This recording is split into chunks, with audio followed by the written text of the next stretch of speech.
Welcome to another episode of Consumer Engagement in an Omnichannel World. Our co-hosts, Sri Rajagopalan and Peter V.S. Bond, explore how brands and retailers engage with consumers in-store, online, and everywhere in between. And now, here's Sri and Peter.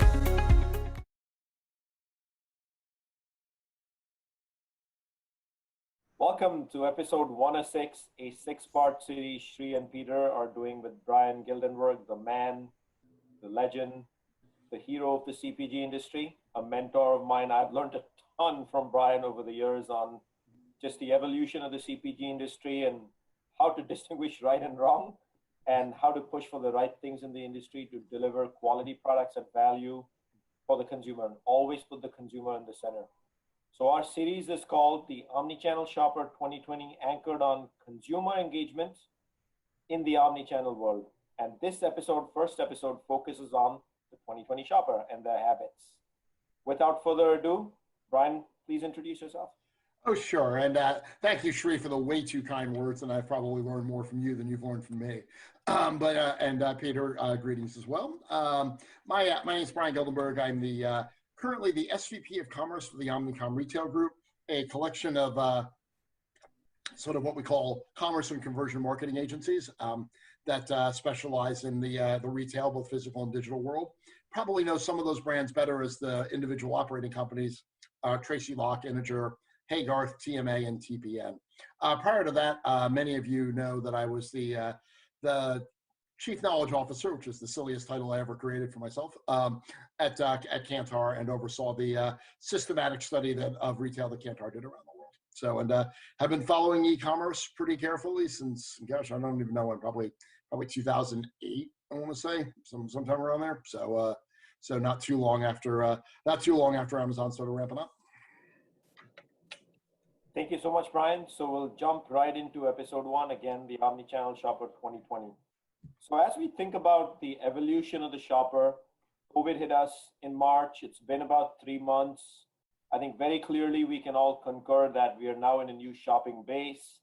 Baselines are never going to look the same again. Some percent of shoppers have been introduced to digital for the first time. First thing that comes to my mind, Bryan, for our audience here is, what are these new shopper expectations? How are they changing? And what expectations particularly have accelerated in this pandemic situation we've had for 3 months? I think it's a good question. I think if you want to simplify shopper expectations, I think they kind of boil back to that classic business paradigm of faster, better, cheaper, pick two, right? So, and I think the biggest shift that the digital world has presented is that the shoppers basically said faster, better, cheaper. I don't want to pick two. I'd like all three, please. And so I think that's been the overarching theme. And I think the COVID process has certainly accelerated that. I think the faster, better, cheaper sequence is probably important as well. It might be better, faster, cheaper, or faster, better, cheaper. But I think people are beginning to understand that the delivery of value in this new world is going to have price anchored somewhere in there, but then a lot of the differentiation and a lot of the win is going to come on the speed and frictionlessness of the experience, as well as the quality of what you get. So here we are. We've coined the new 3-letter word, FBC. Thank you, Bryan. There we go. So there we are. So it's sounds like a 90s hip hop act. So That's great, Bryan. I think the faster, from my recent experience, has been the challenge in this pandemic. I was looking at ordering an item from Amazon for my Chicago address, and I mentioned to you I recently moved to New Haven, Connecticut. If I deliver to Chicago, it's delivered next day. If I say New Haven, Amazon gives me a week out. So still some problems in their supply chain based upon geography. We talked a little bit about expectations. How about habits? What are some prime habits you see have changed during the pandemic, and what are the ramifications of those habits? This is one where I'll express a point of view which might run counter to other people's points of view. I have two parallel thoughts on this. Number one, I think the idea that anyone has established habits in this era is insane. That just doesn't make any sense at all. everyone's lives are so dislocated at the moment that the notion that any of this is going to become habitual behavior easily and seamlessly just seems to be deeply ungrounded in human behavior. So I think what's legitimately happened is two things. Number one, a lot of habits are in flux. And two, Peter, to the point you were making before, whereas Amazon used to be just a habitual purchase and you knew it would show up tomorrow or next day, a lot of things that used to be habitual and less conscious behavior have been forced into your conscious mind because you've got to actually now make choices about this stuff and really think about it. The only thing that is 100% certain about human beings, and this is all the work of Daniel Kahneman and everybody else that's ever done behavioral economics, nobody wants anything in their conscious mind for any period of time. So I would think right now the best way to look at this is that habits are in flux. And because people are being forced to think through things they didn't have to think through before. So my argument would be here that most of the winning of new habits isn't work that's already been done. It's work that's going to be done once people get new choices. In the end, my old colleague Walker Smith at Kantar has a wonderful way of saying this. He goes, the most important word in the phrase the new normal isn't new, it's normal. What people are trying to do is to build normal out of the variety of suboptimal choices that they have available. And that once the real choices they have come back in a meaningful way, the new choices they've made are really gonna have to fight to hold on to that behavior. I don't think the acceleration of new behaviors is as much of a layup as people think it is. This is why we have Bryan here for his viewpoints. And as I mentioned earlier, a mentor in the transformation of the industry. So thank you for that brave and courageous statement, Bryan. So the logical very next thing that came to my mind is, we're in stage 3+ in some states. You go down to Texas, you can walk right into any store. Restaurants are back in full operation. Some states are stage 2, and here in New York, stage 1. But we're all looking forward to everything opening just like it used to before, especially stores that people can go walk into and shop. And so we're days away, practically weeks away on the high side. Yep. When that happens, is there a new expectation shoppers are going to have from stores because of the FBC theory that you kind of alluded to earlier?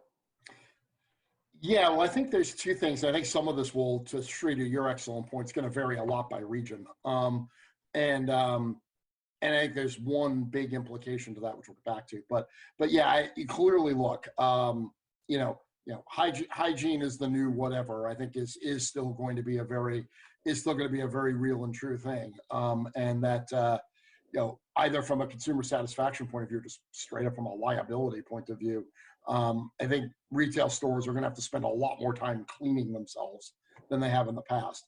That's got really interesting implication for a series of downstream choices retailers need to make about how to meet these new shopper expectations. A lot of which in the end are going to be around how many other things can you do apart from knock the basics down. So wow. I think that what you're going to find is that I think retailers are going to be looking at digital and omni-channel tools as a way to bridge the gap between the basics and a better experience. And sometimes those tools will supplement the basics. So, the person who invents an efficient robot that can clean shelves is going to make a fortune. So there also will be a digital experience that helps to bridge the gap for a retailer. If I know that I may not have as many people around to help shoppers because I've got so many of them doing basic in-stock and hygiene work, how do I use, say, my mobile app as a way to provide services that I used to rely on people to provide? So, that's everything from better in-store navigation all the way up to sort of better information and more detail around sort of products and stuff like that. So I think there's a couple of things here, but I think that, yeah, I think at its basic level, I think you're going to find that shoppers are going to expect their mobile technology to do things for them that people used to. So wayfinding on mobile in store is going to have to get much better. Knowing whether something's in stock or not is going to have to get much better. And I think there's a lot of sexy bells and whistly stuff that retailers are going to try. But if they just got wayfinding and in-stocks right on mobile so that you had a 99% correlation between what's on your phone and what's really happening instead of an 85% correlation, that would be a huge step in the right direction. Bryan, Amazon's still a major threat to these omni-channel retailers. Can you talk a little bit about how you still think they have an ability to beat retailers, even among shoppers that are actually walking the physical aisles of a store looking for product, that Amazon can even capture them at that moment of truth? Sure. Anytime the retailer creates a moment where trust is broken, Amazon has an opportunity to step in via the phone and close that gap. Amazon may not be loved by everybody, but it is certainly one of the most trusted institutions in America. So you break that trust gap in a variety of ways. You break that trust gap by emphasizing brands that aren't the brands the shopper's most comfortable with in a way that doesn't help them orient. You break the trust by being out of stock. You break the trust by being too expensive. And I think at any time where the shopper goes, okay, this is uncertain to me, how am I going to get certainty? Certainty is on their mobile device. The minute the shopper stops looking at whatever the retailer is trying to do and starts engaging with their mobile phone, of course Amazon has a chance to win that. Amazon's over 55% of mobile commerce in the United States. So if I'm in shopping mode already, the thing the retailer's got to do is to keep the shopper out of their non-captive web, basically. And as I said, I think the easiest way to do that is by retailers just screwing up the proposition, rather than something that Amazon's not going to geo-fence people at Walmart and start beaming them notifications saying, I know you're in the salad dressing aisle at Walmart, buy salad dressing cheaper at Amazon. That's not a really good use of time. But for Amazon as a resource, especially given the role that they're playing as the default search engine, particularly for Prime members, 58% of America, that rely on Amazon as their primary reference point for shopping. If you end up sending somebody back to a reference point, the likelihood that Amazon then converts from there is pretty high. So yeah. Yeah, I think Amazon has probably the richest set of content for any e-commerce retailer. And if omni-channel retailers aren't able to present that content to help build that trust, to your point, and convert the sale, then people are going to open up their phone, they're going to find it there, and there's a good chance that they're going to actually execute a transaction even while they're walking the aisle of the store. So, well, and I think too, the problem is that the retailer, that we'll talk about this later in terms of things that Amazon doesn't do well, either with this podcast or another one, but the problem is that the minute you start to get into an item specific conversion decision, the one thing Amazon's really good at is item comparison. So and as a retailer, that's a fight you're going to always find it hard to win vis-a-vis Amazon, no matter how good your omni-channel content is, given the role that Amazon plays for shoppers. So what you want to do, it's like the classic 80s movie War Games, where the computer discovers the only way to win is not to play.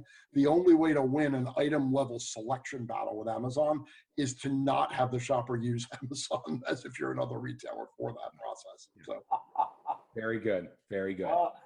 Speaking of Amazon, here's the dreaded word that many senior executives cross category I've had debates and conversations with, which is the famous word private label. Yeah. So obviously in this pandemic, when brands are difficult, I've had such a tough time finding Clorox wipes. Sure. First time in life, I walked into a Walgreens and I bought the nice wipes, and I found out that the nice wipe towels are actually pretty sturdy and they cost about a third as branded ones. So, the industry has feared private label for quite some time, but private label really hasn't made a big dent in terms of the volume of the business or penetration in categories other than maybe baby care. Now, is that going to change here because people are for the first time getting exposed to private label in a big way? Well, I think it's interesting. I think Sri, you and I have talked about this before. Again, I'm gonna die on this island by myself. But I don't get the Amazon private label thing as much as other people do. The fundamental business problem Amazon is trying to solve is not the gross margin they make on the selling of categories that are a trivial part of their first party business, which is a trivial part of their retail business, which is a trivial part of their commercial enterprise. that's a lot of work to accomplish something that's not really all that important to you.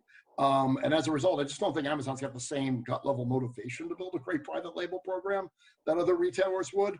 I do think in general, you're right. Availability clearly chased people into private label in a number of categories that they hadn't considered it before. And yeah, that's not necessarily a new habit, but that's an experience where you're like, ah, you know what, that worked out all right. So yeah, I think that, so I do think private label can do reasonably well. I think the other thing is it's always important to remember that private label isn't one thing, particularly in America where you've got retailers that build private label, which is just straight up lookalike private label. You know, it looks like the brand and it's cheaper, versus something that's a little bit more designed, but not meant to be a premium positioning. And, you know, Nice at Walgreens is a good example of that, all the way up to something like Organics at Safeway, which is a much more premium proposition, and then kind of the gold standard of US private label, which is Kirkland Signature at Costco. And then you start to get into things in Canada like Loblaw President's Choice, which isn't really a private label. It's a great brand that happens to be owned by Canada's largest retailer. So I think there's a variety of things in there. I think each one of those will have a slightly different role to play. The big one is to keep in mind is that, you know, despite whatever the unemployment number was in America like last month, so 13, 17, whatever. You know, the Fed just released today that they're going to be looking at 9.3% unemployment, which translates to about 16 to 17% underemployment in the U.S. even by the end of the year. You got a lot of people that are economically dislocated. Certain types of economically dislocated shoppers, i.e. people that used to be middle class that are struggling to get by, will convert to private label. And I do think that for brands, one of the big things we see brands needing to do is to reestablish their value proposition vis-a-vis private label specifically, make that really understand what that differentiation is and make it a bigger part of your equity story. Yeah, and Brian, you know, to reestablish your efficacy and value proposition, that is no joke. Right, absolutely. Yeah, I can say from my recent experience that that people driving to the digital shelf to do e-commerce, particularly in grocery, the one thing the digital shelf does very well for private label is it provides content, particularly content around trust and authenticity. Sure. I worked with a retailer recently to help them build out their ratings and reviews for their private label in the grocery space. Yeah. This is pre-pandemic. They saw nearly a 60% increase in their e-commerce private label because now their products had hundreds of reviews, were backed as highly trusted, and consumers were able to see that when they can't see that in a physical store. But which leads me to my next question. Mm-hmm. You know, Brian, what are the aspects of the digital shelf that shoppers are very interested in that make shopping more pleasant than, say, going into a physical store? Well, I think that's, again, there's always a flip side in terms of experience in e-commerce, which is, you know, and the trade-off is frictionless engagement, right? So, and especially in need-based categories, so much of what the shopper's looking for isn't necessarily bells and whistles, but just easy and fast. That the frictionless nature of content creation, I think, is a big piece. When you start to get into categories where the shopper either has to or wants to now make a decision, then the content you're talking about is incredibly important. And you guys know this better than I do. You know, the most meaningful content you can deliver because of the way in which the human brain processes information is reviews. So you can process a number of reviews at one time. They have very easily visually coded systems that allow for the quick processing of multiple points of perspectives. You can read the ones that you care about. The review algorithms on .com sites just work very well for how people actually make decisions. I think going forward, there is an opportunity for enhanced content, but it's got to be meaningful, right? You know, just, you know, and there are categories for which that makes sense and categories where it does not. I mean, and the category, I guess the way I would try to think about it is, everybody always thinks about categories as being low engagement or high engagement. I would probably think about the use case as being low engagement or high engagement. You know, so as an example, you know, toilet clog remover, right? not a high engagement category necessarily, with all due respect to my friends at Liquid Plumber, but the use case might be. So there's probably an opportunity to show people, okay, if you're looking for that item, you've got a problem. How do you build supplemental content around that helps that person solve that problem?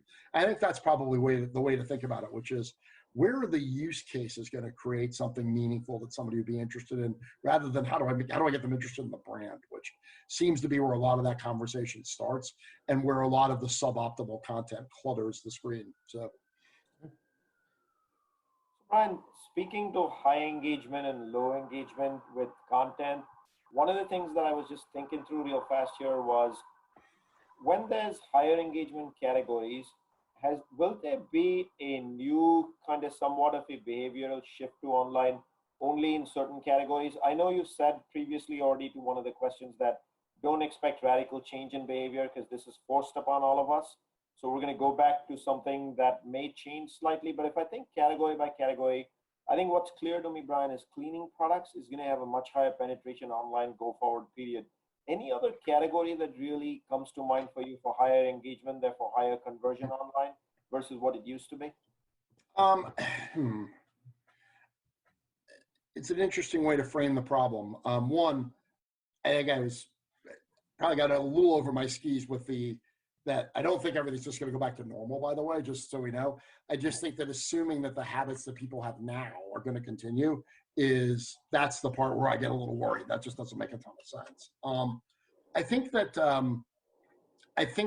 what was implicit in your question was a correlation between engagement and the category going online that I don't think is necessarily true. I think a number of shoppers are going to use online as a way to get out of buying low engagement categories.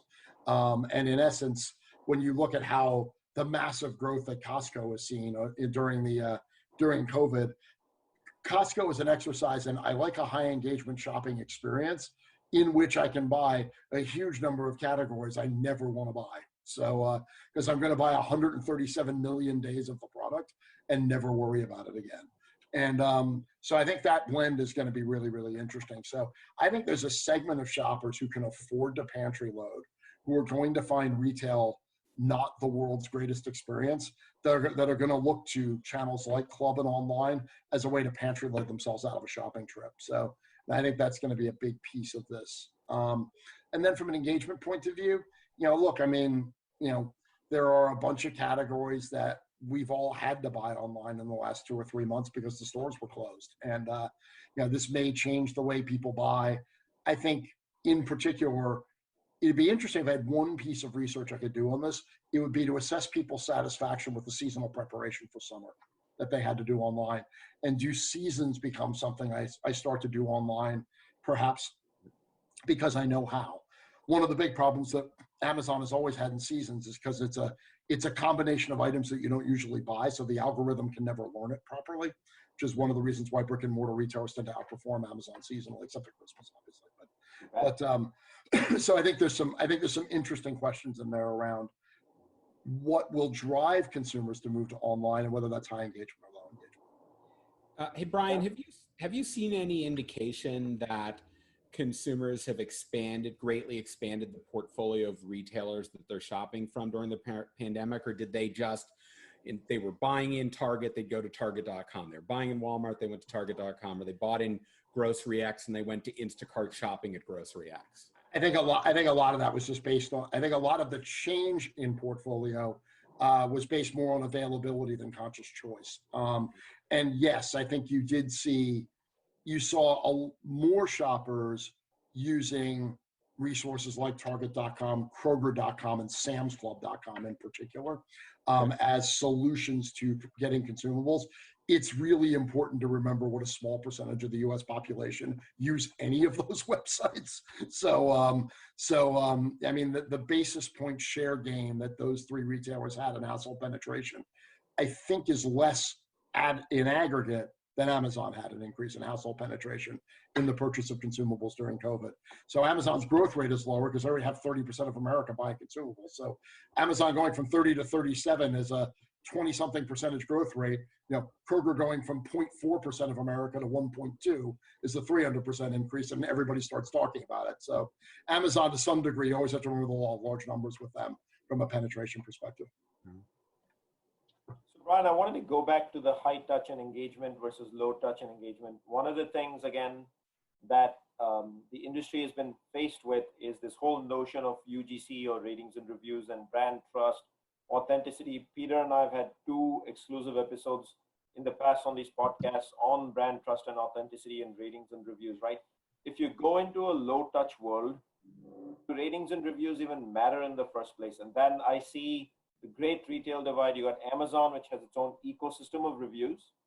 And then for a majority of the part, most of the retailers, minor exceptions to that with what's coming up in the future here, data, but most retailers tend to just syndicate reviews from brands. So where does the consumer really focus their attention on reviews? Does it matter? And then if it's low touch and that's going to get the higher penetration online, does it even matter in the first place?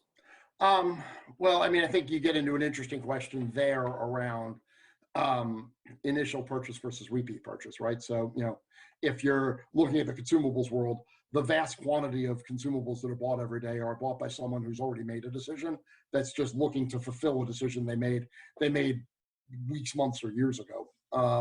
And they're just looking to continue the execution of that decision. So in that case, the reviews matter? Maybe not as much perhaps as they might in other things. Where reviews matter is 2 things. I think that if you're in a category that, even if you've got a high degree of habitual repurchase, if there's a lot of new entry into the category, that's where reviews do matter, because people are going to be put back into conscious decision-making mode from habit by messaging and information. And as a result, you're going to need to be able to fight that battle when the consumer's trying to figure out whether or not they want to do something new. So really experienced that, Bryan, both at Johnson's Baby and at the entire Revlon family of products. Right. So competition. Yes, and yeah, I mean, if you're trying to keep a shopper that's sought after by brands, and that's largely going to be younger shoppers, millennial shoppers, urban shoppers, affluent shoppers, right? If your brand plays in that world and needs those shoppers, I would say that ratings and reviews are incredibly important, because you're going to get comparison shopped a lot. So it's kind of like it's kind of like if you've ever been in a situation where you've been dating someone that's significantly out, where you're out kicking your coverage, yeah, you got to dress well. I mean, that other person's going to have a wide variety of other options, and you never know when you're going to need to be wearing your best clothes. So that would probably be the way to think about that. So yeah, I do think they're important. Yes. Again, it may not be the category here that matters so much. I mean, it might be the shopper. If your shopper is one that is sought after, assume somebody is seeking them. If somebody is seeking them, you've got to be ready to defend. Yeah, I'll echo what you say, Bryan. I know from my current work that, particularly if you're launching a new product, a new brand, or restaging a brand, and there are no historical buyers, having that trust and authenticity, that content available, will help accelerate the path to purchase. Last question for you. Let's assume this pandemic gets over at some point. Are there particular categories you think the return to the old way of doing things is going to be more prevalent than what people have embraced during the pandemic? Well,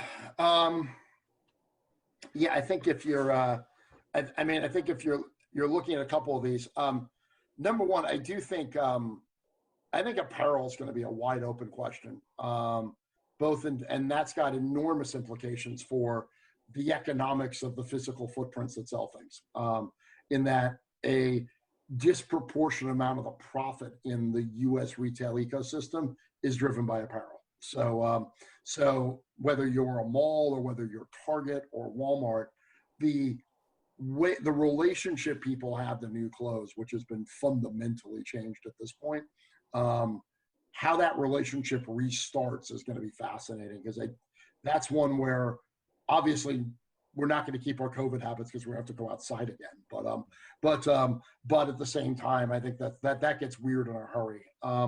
I think the categories that, and I think the rest of this, I don't want to say it's obvious, but I think if you're in a category, you just have to look how fundamentally did the need states for the category change during parts of COVID that aren't going to continue once the world reopens. So, and that's everything as simple, that's everything from home technology to breakfast cereal. So, there's just a bunch of categories that have shifted. And then I think if you're in if you're in any category that's related to, say the office lunchtime experience, like beverages, you're going to have to reintroduce yourself as a habit to consumers that may not be going into the office every day. So may not build habitual behavior. So I may need to really rethink what my relationship looks like to those. So I would say that's a big one. And then I think the last one is just travel-based retail. I mean, so many brands make a ton of money selling stuff as a result of travel. And despite what's happening to the airline stocks at the moment, it just doesn't seem real that we're going to get back to a level of the travel that we were at 6 months ago, anytime in an 18-month business planning horizon. So I think that's got some open questions as well. Yeah. Some days that scares me, Bryan. And here we are, we're wrapping up episode 1 here about the Omnichannel shopper and the 360 of the shopper and their behavior in 2020 and given the current pandemic. Bryan, on behalf of Peter and me, we want to thank you for coming on board and having this lively dialogue with us, as well as share your industry experiences on the Omnichannel shopper. We'll be back next week focused on Amazon and its role in Omnichannel transformation. And very specifically, is Amazon one of the catalysts for Omnichannel transformation? But I do want to give you the key takeaway that Bryan gave us here today. And the key takeaway is, if you're dating, dress well. Just kidding, folks.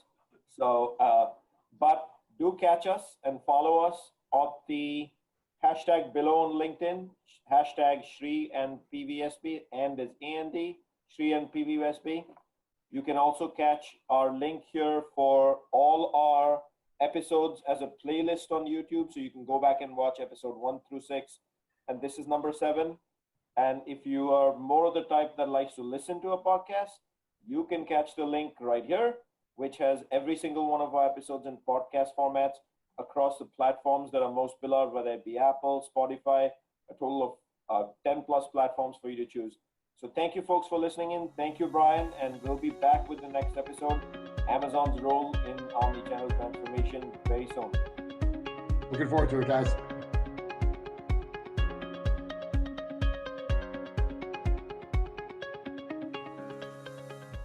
The content in this podcast episode is provided for general informational purposes only. By listening to our episode, you understand that no information contained in this episode should be construed as advice from CPG Guys LLC or the individual author, hosts, or guests, nor is it intended to be a substitute for research on any subject matter. Reference to any specific product or entity does not constitute an endorsement or recommendation by CPG Guys LLC. The views expressed by guests are their own, and their appearance on the program does not imply an endorsement of them or any entity they represent. The views expressed by CPG Guys LLC do not represent the views of their employers or the entity they represent. CPG Guys LLC expressly disclaims any and all liability or responsibility for any direct, indirect, incidental, special, consequential, or other damages arising out of any individual's use of, reference to, or inability to use this podcast or the information we present in this podcast.